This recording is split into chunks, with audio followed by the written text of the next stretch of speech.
Hello student, स्वागत है आपका केमिस्ट्री नॉवल में। हमने जो सॉल्यूशन की सीरीज़ शुरू की थी उसके अंदर हम अभी एग्ज़ाम के पॉइंट ऑफ व्यू से देख रहे हैं सॉल्यूशन के न्यूमेरिकल्स, यानी जो इसमें अंकित प्रश्न बनते हैं उन सब के बारे में डिस्कस कर रहे हैं। पीछे वीडियो में हमने 3 न्यूमेरिकल्स के बारे में डिस्कशन किया जो एनसीईआरटी बुक्स को फॉलो कर रहे हैं। आज हम एक और न्यूमेरिकल लेते हैं, तो स्टूडेंट स्टार्ट करते हैं।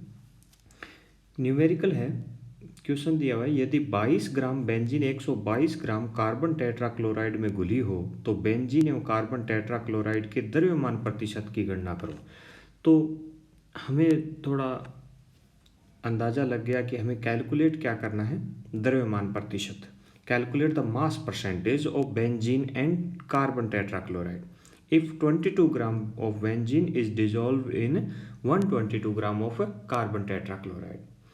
तो स्टूडेंट्स, तो सबसे पहले हम लिख लेते हैं जो हमें दिया हुआ है। दिया क्या गया है इसके अंदर, सबसे पहले देखते हैं। दिया गया है WC6H6, यानी बेंजीन का आपको द्रव्यमान दिया हुआ है। कितना है स्टूडेंट्स? 22 ग्राम। इसके बाद आपके पास क्या है? WCCl4, जिसका दूसरा नाम क्या होता है? टेट्राक्लोरोमीथेन भी होता है और जिसका व्यापारिक नाम पायरीन भी होता है। 122 ग्राम दिया हुआ है स्टूडेंट। हमें ज्ञात क्या करना है? Mass percentage. मास परसेंटेज को अपने एक दूसरे फॉर्मूले के रूप में भी लिखते हैं, प्रतिशत, परसेंटेज W/W, प्रतिशत W/W। इसका फॉर्मूला क्या होता है स्टूडेंट्स? तो फॉर्मूला आपको ध्यान में है, देख लेते हैं formula. Mass of component upon total mass of solution. बात करें क्या होता है, विलेय भी ले सकते हैं या घटक का, घटक बोले या विलेय बोले, का द्रव्यमान अपॉन क्या आ जाएगा स्टूडेंट? विलयन का द्रव्यमान। तो क्योंकि परसेंटेज W/W है तो हमें क्या ध्यान में रखना है कि यहाँ अपने क्या आएगा? मास आएगा। लेकिन ये प्रतिशत में नहीं आया स्टूडेंट्स, हमें परसेंटेज में लेना है, तो इंटू क्या हो जाएगा? 100 हो जाएगा। यहाँ पर इंटू क्या हो जाएगा? 100। तो ये आपके फॉर्मूला ध्यान में होना चाहिए। क्या होता है मास परसेंटेज का फॉर्मूला? क्या होता है? Mass of component upon total mass of solution into 100। इसी तरह से घटक बोल सकते हैं या विलेय बोल सकते हैं, घटक का द्रव्यमान बटा विलयन का कुल द्रव्यमान इंटू 100। तो अब सीधा सीधा फॉर्मूले में वैल्यू पुट करनी है और आपका न्यूमेरिकल हल हो जाएगा। तो बात करते हैं परसेंटेज W/W। परसेंटेज W/W अपने सबसे पहले किसका निकालें? Percentage W/W of benzene C6H6। तो यहाँ स्टूडेंट्स मास ऑफ कंपोनेंट में क्या हो जाएगा? W भी किसका हो जाएगा, यानी मास द्रव्यमान भी किसका हो जाएगा? बेंजीन का हो जाएगा। टोटल मास में क्या आ जाएगा? C6H6 यानी बेंजीन का और CCl4 का द्रव्यमान, यानी ये विलयन का क्या हो जाएगा? टोटल मास हो जाएगा। तो वैल्यू पुट करने पर प्राप्त होता है हमें 22/22 प्लस 122। ये आपके पास क्या आ गया? कैलकुलेशन आ गई। लेकिन इसका जो अभी हमें परसेंटेज निकालना है तो इंटू क्या हो जाएगा? 100 भी होगा। तो ये भी आपको ध्यान में रखना है। तो अगर अपने इस कैलकुलेशन को करते हैं तो स्टूडेंट्स हमें प्राप्त होता है, आंसर जो प्राप्त होता है वो 15.28% प्राप्त होता है। तो यहाँ हमारे पास द्रव्यमान प्रतिशत आ गया बेंजीन का। अब बेंजीन का द्रव्यमान प्रतिशत तो आप जानते हैं कि परसेंटेज किस पर निकाला जाता है? 100 पर निकाला जाता है। तो 100 में से 15.28% किसका है? मास है इसके अंदर, बेंजीन का है। तो दो ही कंपोनेंट्स हैं, ये बाइनरी सॉल्यूशन है। तो बाइनरी सॉल्यूशन होने के कारण इसके अंदर दूसरा कंपोनेंट जो होगा वो 100 में से क्या हो जाएगा? माइनस हो जाएगा। तो ये जो माइनस होने के बाद आपको जो आएगा परसेंटेज W/W ऑफ CCl4 आ जाएगा।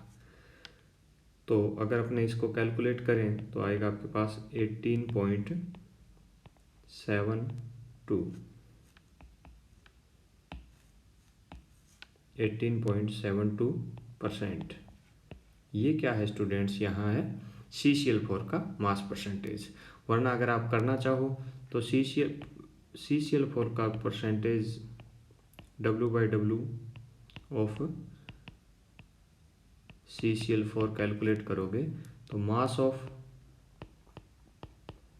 CCl4 upon total mass of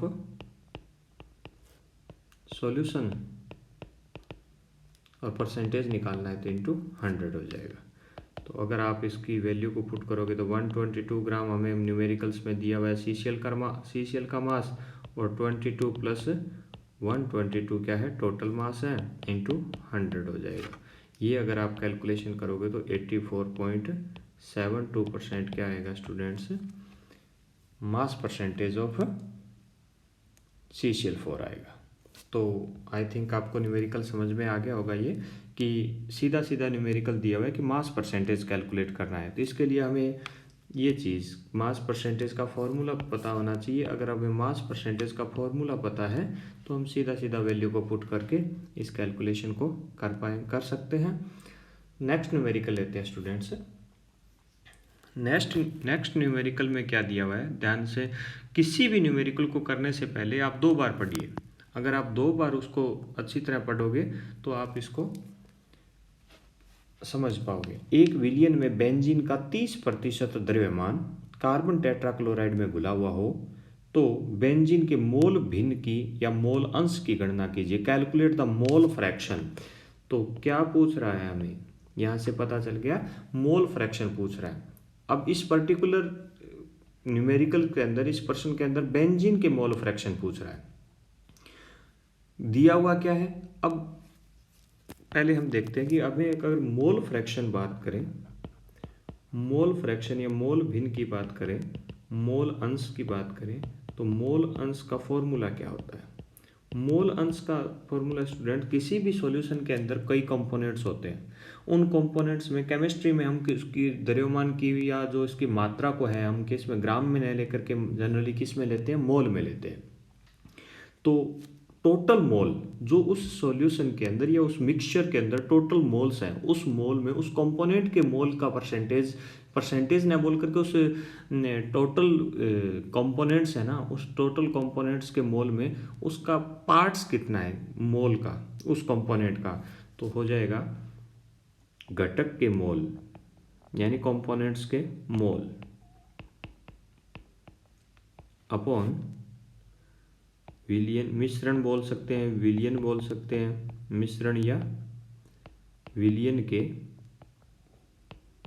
कुल मोल, यानी टोटल जो मोल है इस विलियन में उसके अंदर इस घटक के मोल का क्या पार्ट्स प्रेजेंट है, उसी को हम क्या बोलते हैं स्टूडेंट, मोल फ्रैक्शन बोलते हैं। तो अगर आपको ये फॉर्मूला ध्यान में है तो आप इस न्यूमेरिकल को इजीली सॉल्व कर पाओगे। तो सर अभी तो हमें यहाँ मोल के रूप में फॉर्मूला है और दिया हुआ है वो है द्रव्यमान, मास। तो स्टूडेंट सीधा सा आप दूसरा फॉर्मूला भी अच्छी तरह जानते हो, मोल कैलकुलेट करना हो तो क्या होता है, विलेय बोल सकते हैं या घटक बोल सकते हैं। किसी भी घटक का या किसी भी पदार्थ का आपको मोल में मात्रा ज्ञात करनी हो तो घटक की ग्राम में मात्रा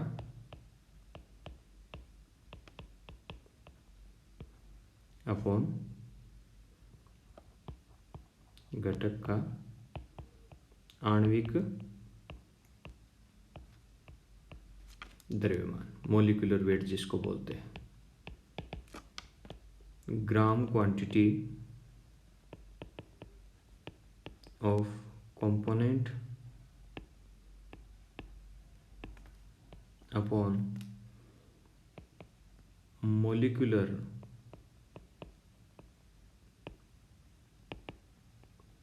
वेट ऑफ कंपोनेंट। अब कंपोनेंट्स का आपके पास मॉलिक्यूलर वेट होना चाहिए, ग्राम में क्वांटिटी आपको दी हुई है। तो सॉल्व करते हैं इसको। सबसे पहले मोल ज्ञात करेंगे, कैलकुलेट करेंगे मोल। मोल हमें किसके चाहिए? घटक के मोल भी चाहिए, यानी घटक का मतलब यहाँ क्या है? बेंजीन है, यानी जो कंपोनेंट है उसको कम बेंजीन है, क्योंकि हमें मोल फ्रैक्शन किसका कैलकुलेट करना है? बेंजीन का करना है। तो बेंजीन के मोल फ्रैक्शन कैलकुलेट करने के लिए आपको यहाँ क्या चाहिए? बेंजीन के मोल चाहिए और टोटल मोल चाहिए, और आपको टोटल मोल चाहिए। तो यहाँ बेंजीन के मोल ज्ञात करने हैं, तो बेंजीन की ग्राम में मात्रा और बेंजीन का आणविक द्रव्यमान। तो दिया हुआ क्या है? एक विलियन में बेंजीन का 30% द्रव्यमान CCl4 में घुला हुआ है। तो लेते हैं स्टूडेंट्स, बेंजीन है का 30% द्रव्यमान, मास 30% मास ऑफ बेंजीन। इसका मतलब क्या हुआ? माना विलियन का सॉल्यूशन का कुल द्रव्यमान, total mass of solution, assume that total mass of solution is 100 gram, then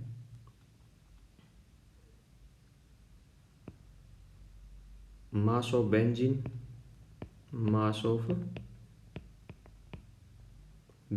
will be, benzene का द्रव्यमान क्या होगा students? 30 gram. Mass of CCl4 क्या हो जाएगा? 70 ग्राम। टोटल 100 है, तो 100 में अगर 30 ग्राम जो है वो बेंजीन का है, तो बचा हुआ जो किसका होगा? CCl4 का। कितना होगा? 70 ग्राम। तो अब हमें क्या कैलकुलेट करने हैं? मोल ऑफ बेंजीन, यानी किसके मोल कैलकुलेट करने हैं आपको? बेंजीन के। तो बेंजीन के मोल के लिए हमें क्या चाहिए? सबसे पहले बेंजीन का द्रव्यमान कितना है? 30। बेंजीन का मोलिकुलर वेट, स्टूडेंट्स बेंजीन का मोलिकुलर जो वेट होता है वो 78 होता है। पता है आपको? नहीं है तो थोड़ा देख लीजिए। C6H6 है, तो 6 × 12, यानी कार्बन का कितना होता है? 12 होता है, और 6 × हाइड्रोजन का क्या हो गया? 1, तो ये आपके पास आ जाएगा 78। तो इसके अगर मोल कैलकुलेट करें तो आपके कैलकुलेशन पे आएगा 0.3846 मोल। ये मोल आपके पास आ गए बेंजीन के। अब हम मोल लेते हैं इसके अंदर CCl4 के। सर CCl4 का क्यों चाहिए? हमें तो मोल फ्रैक्शन तो बेंजीन का पूछा हुआ है। तो स्टूडेंट्स बेंजीन का मोल फ्रैक्शन पूछा हुआ है, तो बेंजीन के मोल तो चाहिए, घटक की जगह बेंजीन हो जाएगा, लेकिन मिश्रण के कुल मोल के लिए हमें क्या चाहिए? CCl4 का भी चाहिए, मोल चाहिए आपको। तो मास ऑफ CCl4 कितना है? 70, और CCl4 का मोलिकुलर वेट यानी आणविक द्रव्यमान कितना होता है स्टूडेंट्स? तो ये हो जाएगा 12 + 4 × क्लोरीन का होता है 35.5। आप इसको जब कैलकुलेट करोगे तो ये आपके आएगा 154 ग्राम, 154 ग्राम आ जाएगा। तो हमें मास NCCl4 कैलकुलेट करना है। NCCl4 में क्या आ जाएगा? 70 ग्राम हमें दिया हुआ है, और टोटल कितना है? मोलिकुलर वेट कितना है? 154। अगर आप इसको कैलकुलेट करोगे तो ये आपके पास आएगा 0.4545 मोल। तो अब अपना न्यूमेरिकल लगभग सॉल्व हो गया। क्या आ गया हमारे पास? बेंजीन के मोल आ गए, और आपके पास यानी NC6H6 आ गया, वो है 0.3846, और NCCl4 आ गया आपके पास। NCCl4 कितना है स्टूडेंट? 0.4545। अब हम फॉर्मूले में वैल्यू पुट करेंगे, और फॉर्मूले में वैल्यू पुट करके हमारे पास क्या आ जाएगा? इसका हल आ जाएगा। तो देखते हैं इसके अंदर फॉर्मूला हमारा क्या है? मोल फ्रैक्शन चाहिए हमें C6H6 के। तो क्या आ जाएगा स्टूडेंट? NC6H6। NC6H6 का मतलब क्या है? N यहाँ डिनोट किया जा रहा है मोल के लिए, यानी बेंजीन के मोल। टोटल मोल में क्या आ जाएगा? बेंजीन के मोल प्लस CCl4 के मोल्स। तो हमने पीछे कैलकुलेट किया है 0.3846, ये हमारे पास कितना है 0.3846, और स्टूडेंट्स 0.3846 प्लस क्या आया था 0.4545 हमारे पास आया था CCl4 का। तो यहाँ मोल फ्रैक्शन आपके पास जो आएगा वो बेंजीन का आ जाएगा। जब इसको कैलकुलेट करते हैं तो आपके पास कैलकुलेशन आएगा 0.458। तो ये आपके पास बेंजीन का मोल फ्रैक्शन आ गया। सर बेंजीन का मोल फ्रैक्शन तो ठीक है, लेकिन आप कई बार बताते हो कि न्यूमेरिकल्स में आपको यूनिट का ध्यान रखना है, आपको उस आंसर के साथ उसकी यूनिट भी लगानी है, तो आपने यूनिट नहीं लगाई सर, ये न्यूमेरिकल गलत है। तो स्टूडेंट्स आपको नॉलेज में है नहीं है तो अच्छी तरह ध्यान में रख लेना, ये मोल फ्रैक्शन है वो यूनिट लेस होता है, मात्रकहीन राशि है, क्योंकि इसके अंदर फॉर्मूले में ही आपको पता चल रहा है मोल अपॉन मोल, तो ये क्या हो जाएगा यूनिट लेस क्वांटिटी होती है, मात्रकहीन राशि होती है। तो ये भी आपको ध्यान रखना है, ये क्या है मोल फ्रैक्शन होता है वो क्या होता है मात्रकहीन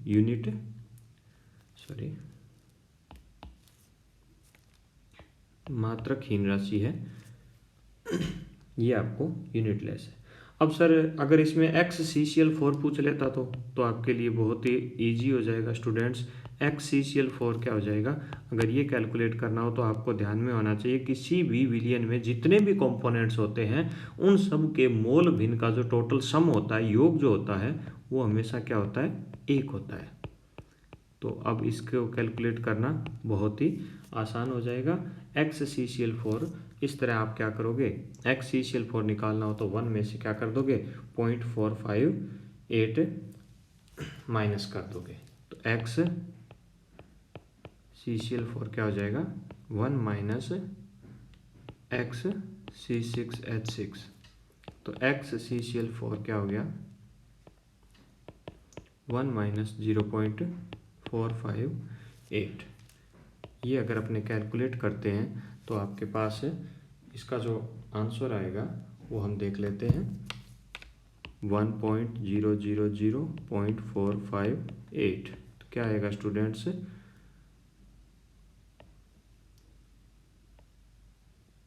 0.542। तो ये भी यूनिट लेस होगा क्योंकि मोल फ्रैक्शन चाहे किसी भी कंपोनेंट का हो वो आपके पास क्या हो जाएगा यूनिट लेस क्वांटिटी होती है। तो आप समझ में आ गया होगा ये न्यूमेरिकल्स। ये थोड़ा आपको मैं रिपीट करवा देता हूँ कि बेंजीन में का 30% द्रव्यमान दिया हुआ है, तो ये आपको थोड़ा इस जगह ये जो बेंजीन का 30% द्रव्यमान जो दिया हुआ है इस पे आपको थोड़ा ध्यान देना है। यहाँ से आपको 30% जो द्रव्यमान है उसी से आपको क्या हो जाएगा न्यूमेरिकल को सॉल्व करना होगा। यहाँ आपको 100 मान करके बेंजीन का मास 30 ग्राम आएगा 100 मानने पर, और CCl4 का 70 ग्राम आएगा। हम इससे क्या ज्ञात कर लेंगे, दोनों के मोल ज्ञात कर लेंगे। अगर अपने पास मोल कैलकुलेट हो गए तो मोल फ्रैक्शन कैलकुलेट करना बहुत ही ईजी हो जाएगा, क्योंकि जिस भी घटक के मोल फ्रैक्शन कैलकुलेट करना चाहते हैं उस घटक के मोल अपॉन टोटल विलियन के या मिक्सचर के मोल का जो रेशियो, ये जो रेशियो होता है उसी को हम क्या बोलते हैं मोल फ्रैक्शन बोलते हैं। तो आई थिंक ये आपके न्यूमेरिकल क्लियर हो गया होगा। अब चलते हैं नेक्स्ट न्यूमेरिकल की ओर। तो स्टूडेंट्स न्यूमेरिकल देखते हैं। दिया हुआ है यदि 30 ग्राम कोबाल्ट नाइट्रेट हेक्साहाइड्रेट, यहाँ ये ध्यान दीजिएगा कोबाल्ट नाइट्रेट ये क्रिस्टलाइन वाटर है, 6 मोल है इसके, तो ये क्या हो जाएगा हेक्साहाइड्रेट 4.3 लीटर विलियन में घुला हुआ है, यानी 4.3 लीटर टोटल जो सॉल्यूशन है उसके अंदर 30 ग्राम ये सोल्यूट माने कोबाल्ट नाइट्रेट हेक्साहाइड्रेट जो है वो घुला हुआ है। तो विलियन की मोलरता कैलकुलेट कीजिए।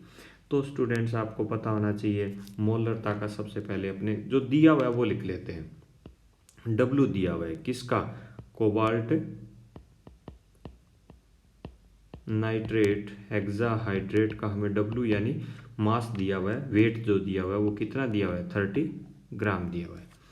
V सॉल्यूशन यानी विलियन का आयतन जो दिया हुआ है वो कितना है, 4.3 लीटर दिया हुआ है। तो स्टूडेंट मोलैरिटी का जो फॉर्मूला होता है, मोलरता का जो सूत्र होता है, जिसको अपने कैपिटल M से लिखते हैं, तो वो क्या होता है, विलेय का द्रव्यमान,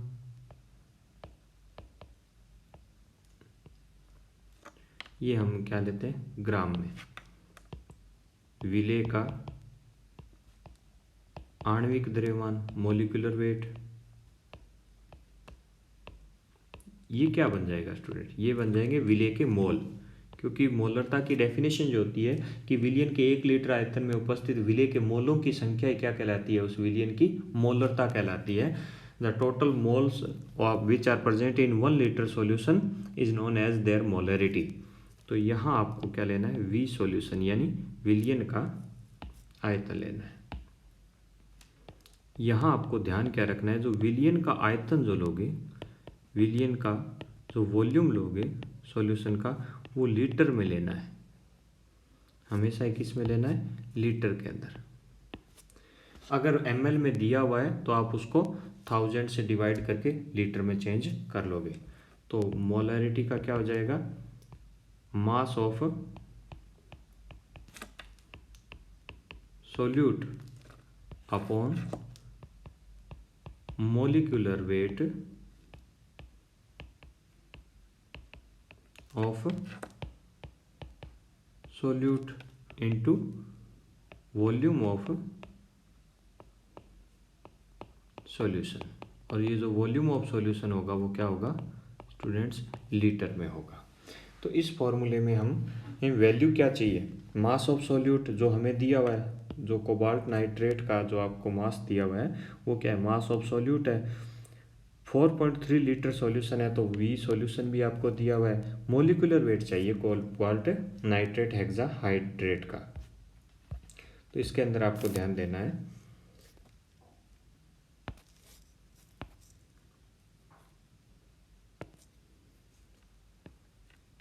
कोबाल्ट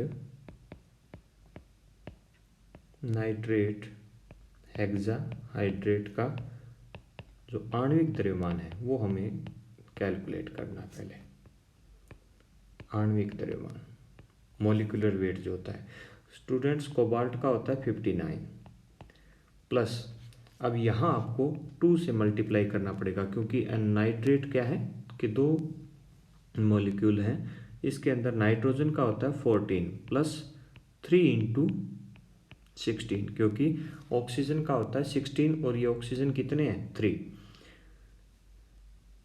प्लस 6 इंटू 18 कैसे सर, क्योंकि H2O का मोलिकुलर वेट जो होता है वो 18 होता है। तो इसको अपने कैलकुलेट करें, तो कैलकुलेट करने पर आपके पास आ जाएगा ये 291 ग्राम पर मोल या ग्राम में मात्रा, यानी 1 मोल के अंदर किसके, कोबाल्ट नाइट्रेट हेक्साहाइड्रेट के 1 मोल के अंदर आपके जो ग्राम में मात्रा होती है वो होती है 291 ग्राम।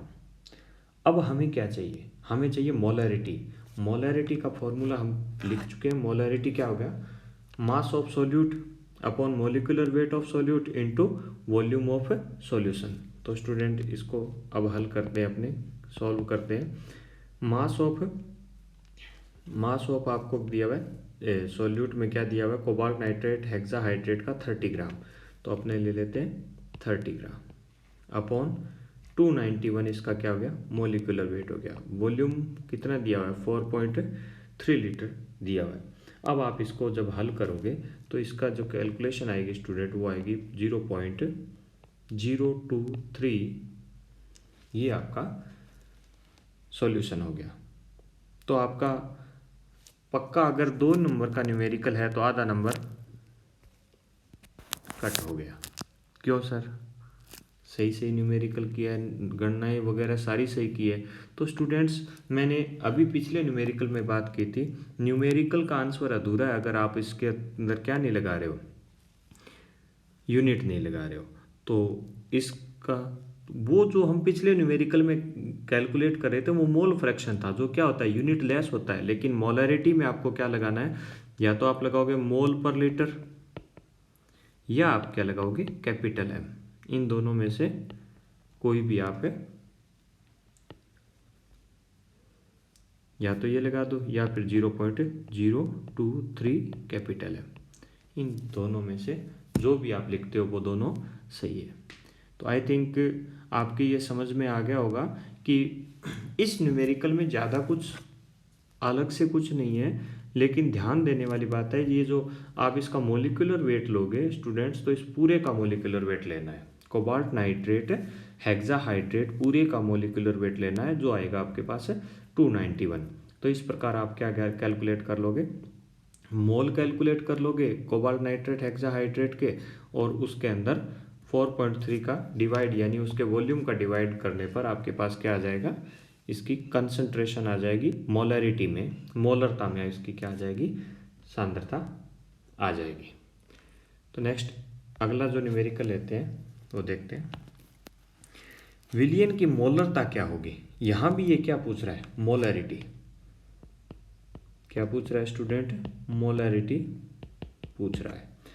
यदि 30 ml 0.5 m, ये क्या है 0.5 m यानी मोलरिटी H2SO4 विलियन को 500 ml यानी 500 ml तनु कर दिया जाए।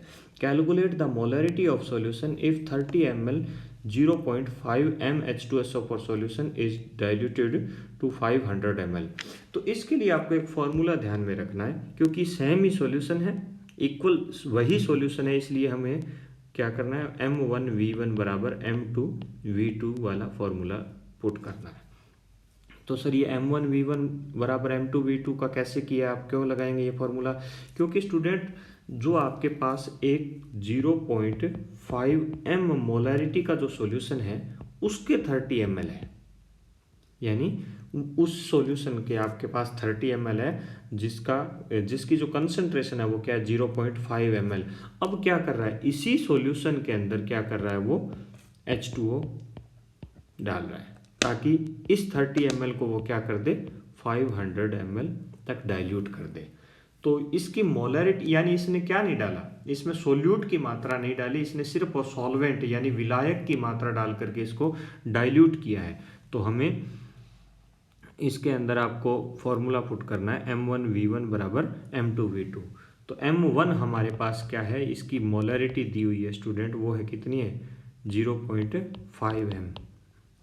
और स्टूडेंट्स M2 आपके पास क्या है, M2 हमें कैलकुलेट करना है, यानी जो बाद में डाइल्यूट करने के बाद इसकी मोलरिटी क्या हो जाएगी वो कैलकुलेट करना है। V1 दिया हुआ है स्टूडेंट्स, वो कितना है 30 ml, और V2 जो दिया हुआ है वो कितना है 500 ml दिया हुआ है।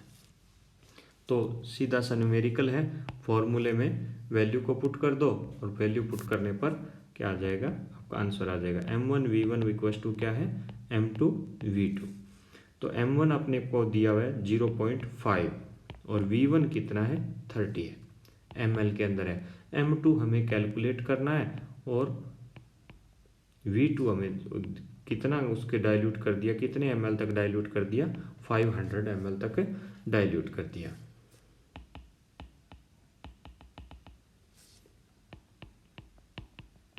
तो M2 की कैलकुलेशन करेंगे तो क्या आ जाएगा 0.5 इंटू 30 अपॉन 500।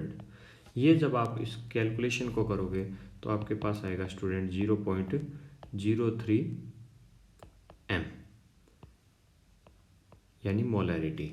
ये M2 की वैल्यू, यानी कब, जब आप 0.5 m H2SO4 के कंसंट्रेशन वाले सॉल्यूशन के 30 ml को अगर आप डाइल्यूट करके 500 ml तक डाइल्यूट कर देते हो, यानी उसका वॉल्यूम 500 ml कर देते हो, तो आपकी जो नई मोलरिटी आएगी इस सॉल्यूशन की वो कितनी आएगी 0.03 m।